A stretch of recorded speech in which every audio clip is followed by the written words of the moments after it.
Hello everyone. Well, for today's video, I thought I would once again bring you my Saddleback bag that I use pretty much every day. And it is time again to do a conditioning and a cleaning on it. So it sees a lot of wear and tear, and I like to try to keep it in good shape, although I could probably do a little bit better job. This bag is really starting to break in, and I'm really starting to love the feel of it. It still looks pretty new in some places, but other places you can see it's starting to really get some character. It's still as sturdy and as strong as it ever was, and has many more decades on its life. I've had it, I think, 3 years now, so I want to keep it looking good so that I can pass it down to my children and they can pass it down to their children.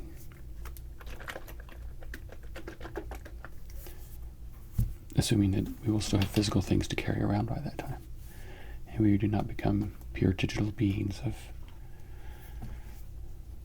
social construct. Okay, so this is the conditioner that I use in the same old pad. See, I've used it several times. So actually the first thing you want to do is kind of wipe it down and get the dust and the dirt off of it before we start to condition it. Especially in here, it gets dusty.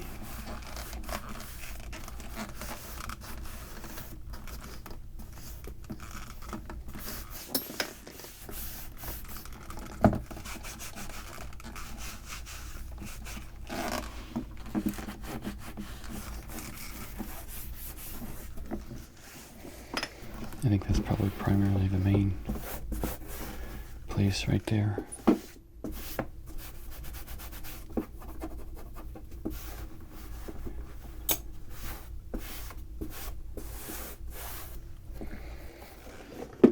I recently got a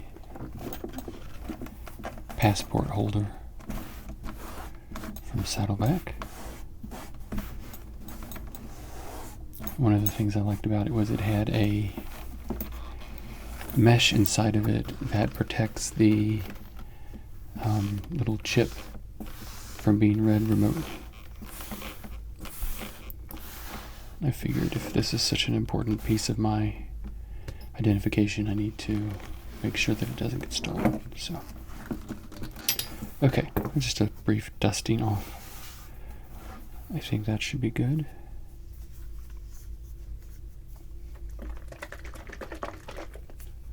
Shake this up.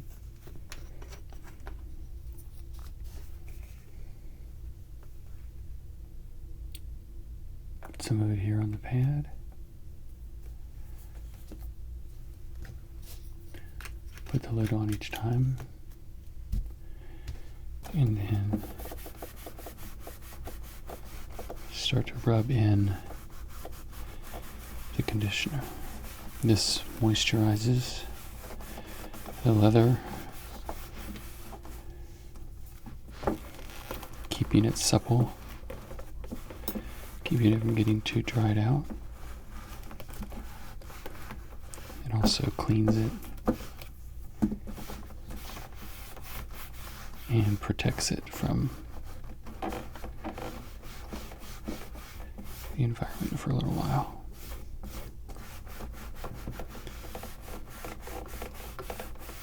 Changes the color initially when you put it on, but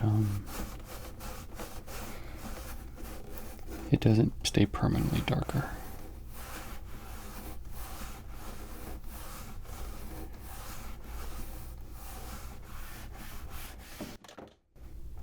Sorry about that.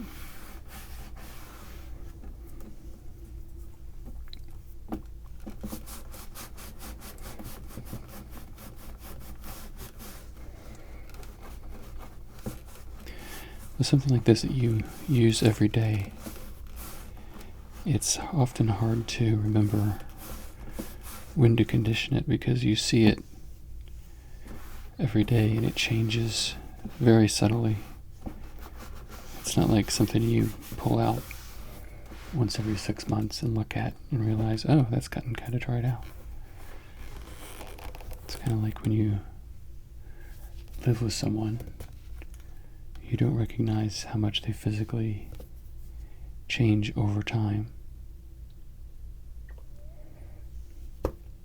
until you see a photograph of them from the past and realize that they have undergone the aging process.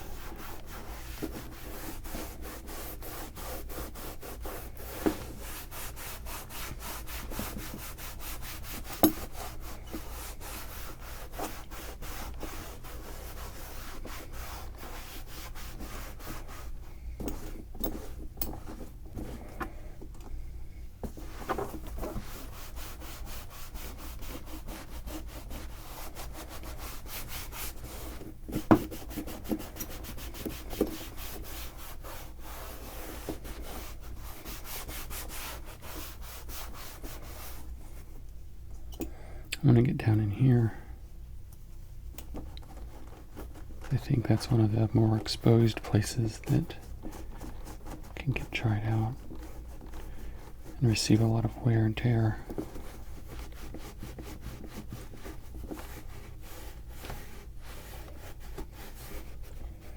I hope this isn't jiggling the camera too much.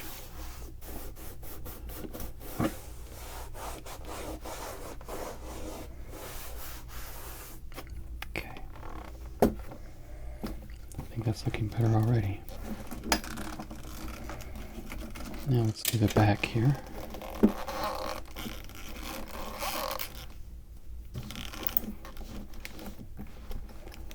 You'll see we have some pretty big scratch patterns here. This is when I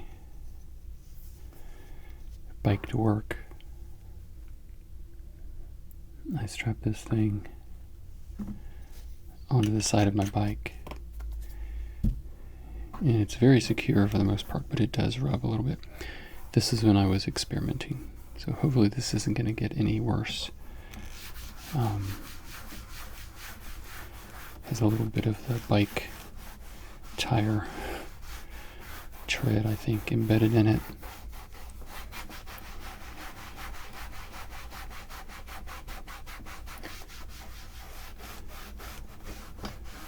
But it's on the back, so you don't see it that much, and it's part of the history of this bag. I bought it so that I could use it.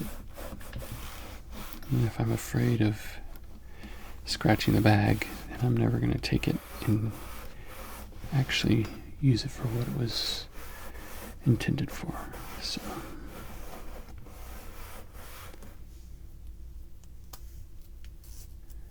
take my watch off here so I can get down in here. This is solid leather all the way down inside this pocket, so it dries out too.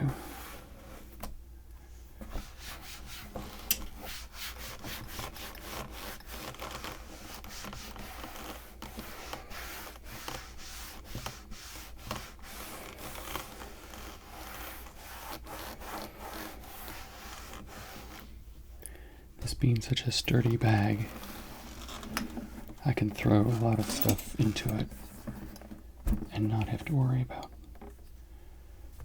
whether the bag can handle it or not. I currently have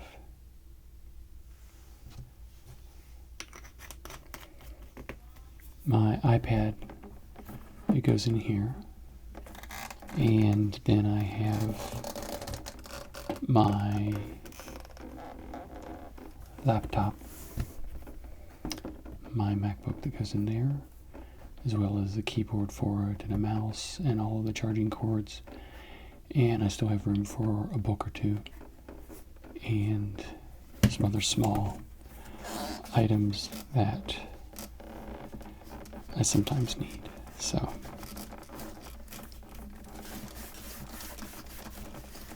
it is plenty spacious.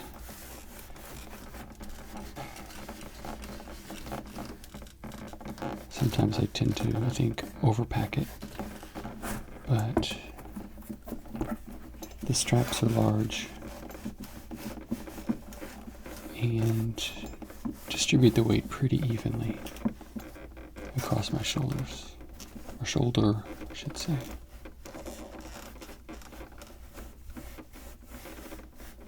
So,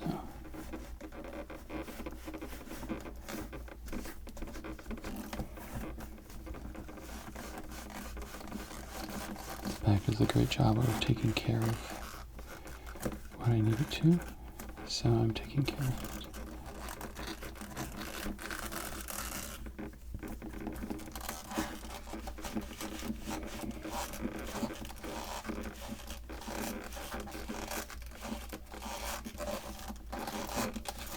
I love the squeakiness of the leather.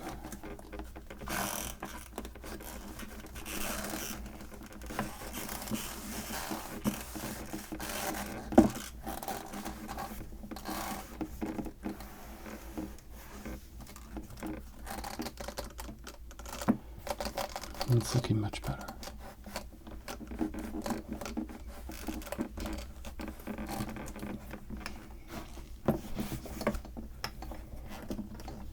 The sides don't seem to be as worn as badly.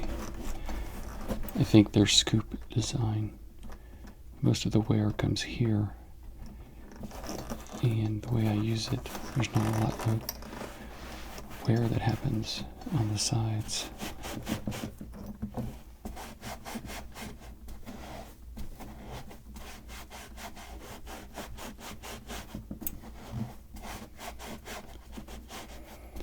So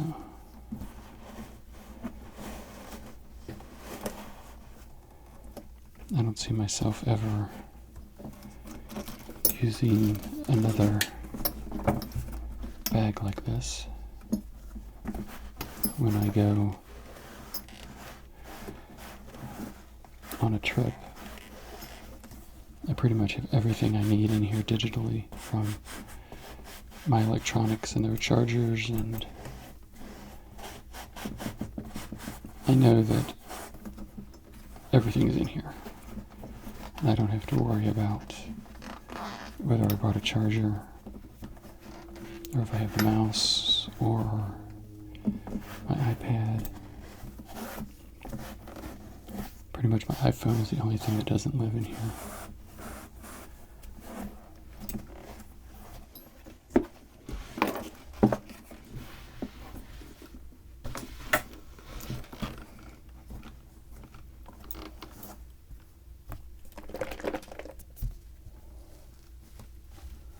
But if I need to use it for something else, it's good for that too. I have used it to pack clothes in for very short trips,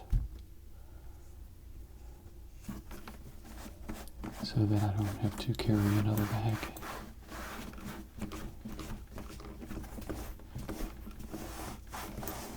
It's great for a carry-on.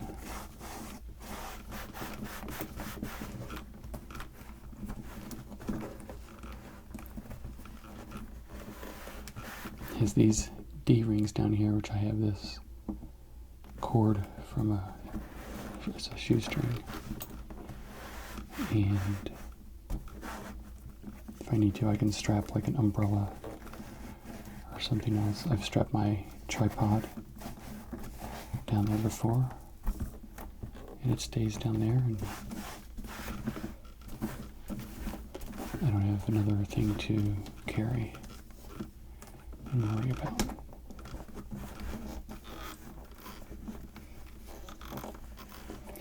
These seem to come back pretty well.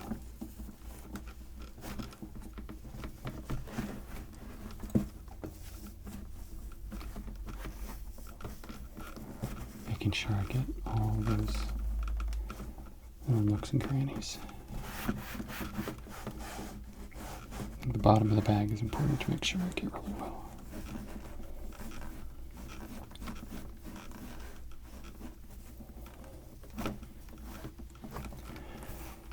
I think keeping electronics in here also is a good way of making sure you treat the bag a little more carefully than you would if it had clothes in it or something. So I don't tend to throw it around.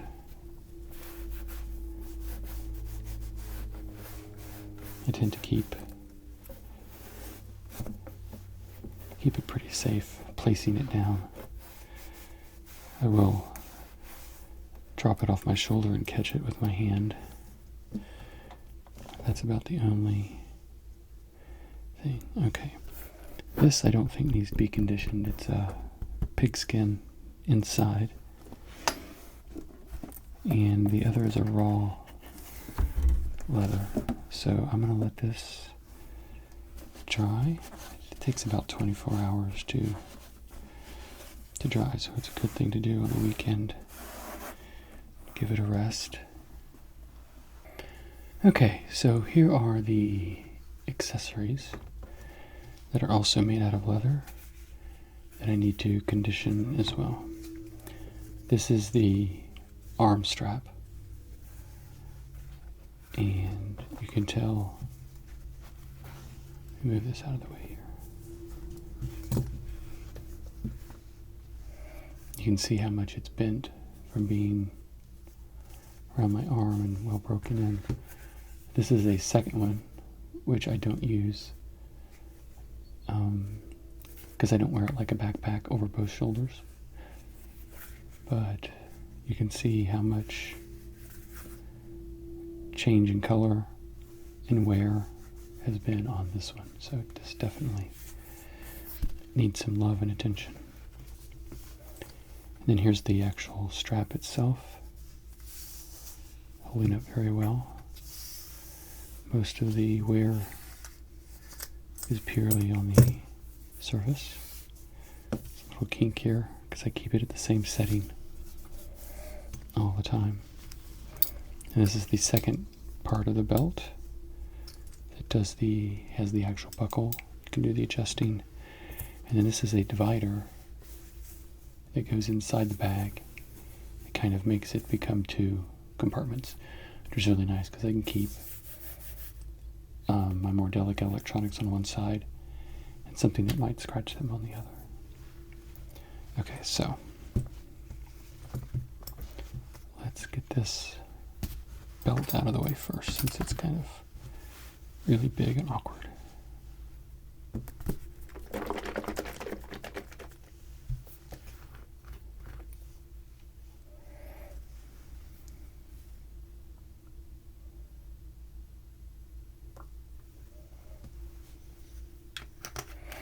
This has a nice smell to it. It's not strong at all. It's kind of just a pleasant smell.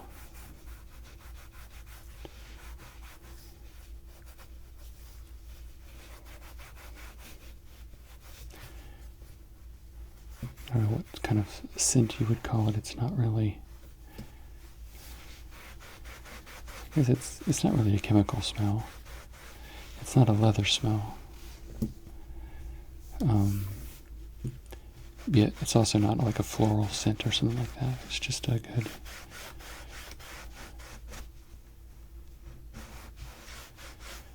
good clean smell, I guess would be a good way to describe it.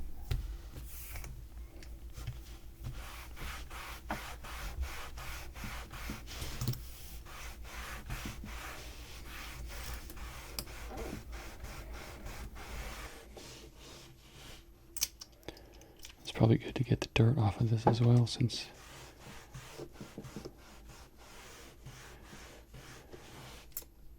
the shoulder strap kind of gets most of the action when it comes to being exposed and thrown over the shoulder and getting rain on it.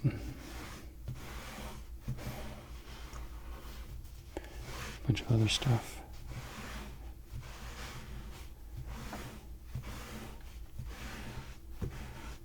So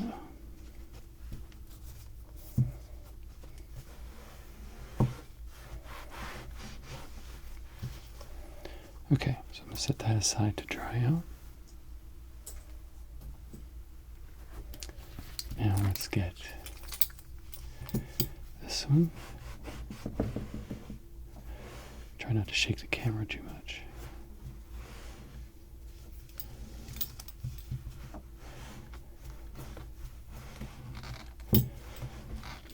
This one doesn't seem to have received too much wear and tear.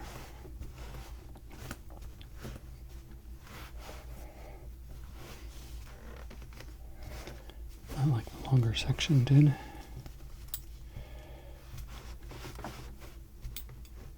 Okay. Put that down there. Now let's work on this one.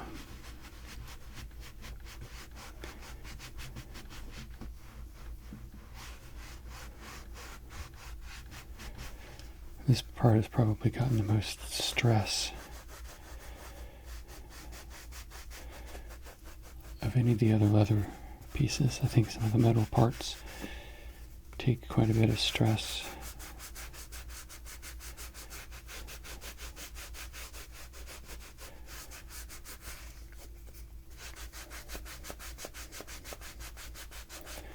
This part particularly gets compressed under a lot of weight.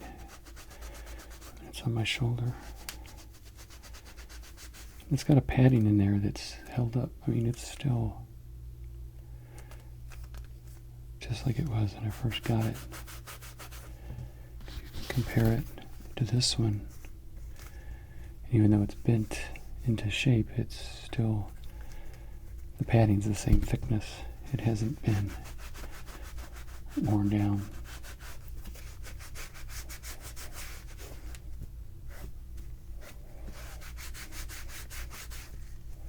Okay.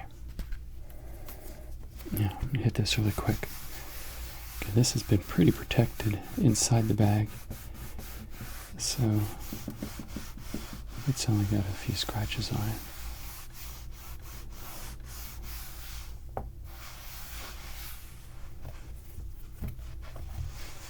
Just gonna give it a little bit of moisture here.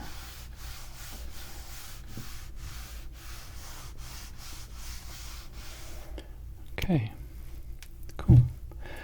I thought I'd also show you what I actually keep in my bag. So let me go get that and show you how much stuff it can actually hold.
Okay, so the biggest thing that I keep in here is my MacBook Air, and it is I think it's a 17-inch size screen, and it fits in there perfectly, like it was made for it.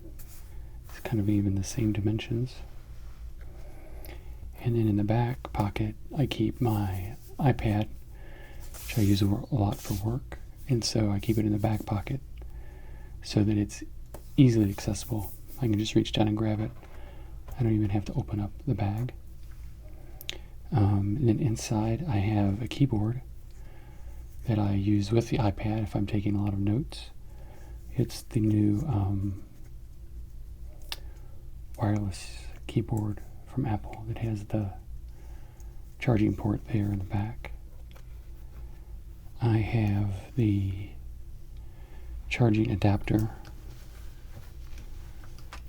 and the power cord for the MacBook Air.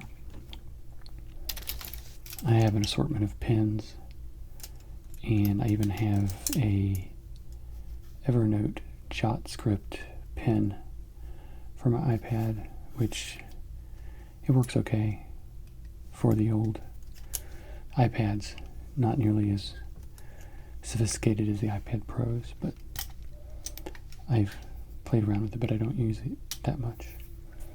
I have a little ace bandage that I use when my foot is hurting me. I'll wrap it up. That usually takes care of that. I have a little bottle of Nexium and some Aleve and stuff like that, because you never know when you'll get heartburn or need some Advil or some pain meds. And a little thumb drive. It goes on the little strap that hooks on the inside of the bag. So I always have at least 4 gigabytes of storage. And you never know when someone's like, I want to give you the file. So I have that right there. I have an adapter to hook my MacBook Air up to a projector if I need to make a presentation. I have, you can probably hear it clicking. I have a mouse in here that matches the keyboard, because I still haven't gotten 100% used to a trackpad on a notebook computer. I can use it for short periods of time, but if I'm doing a lot of work, I'll crack out the mouse. Then I have this little leather pouch that I made. It is made out of deer leather. And in here I have chargers for my iPad and any other kind of Apple accessory I may have. Like if my phone is dying, I have all the chargers here I need for it. Those all fit right in there. And then in addition to that, I also have room for 1 or 2 books. These are currently what I'm reading right now, The Baffler and the latest Lamphams Quarterly. So I have reading material as well. So, as you can see, quite a lot. And this is like nicely, moderately full.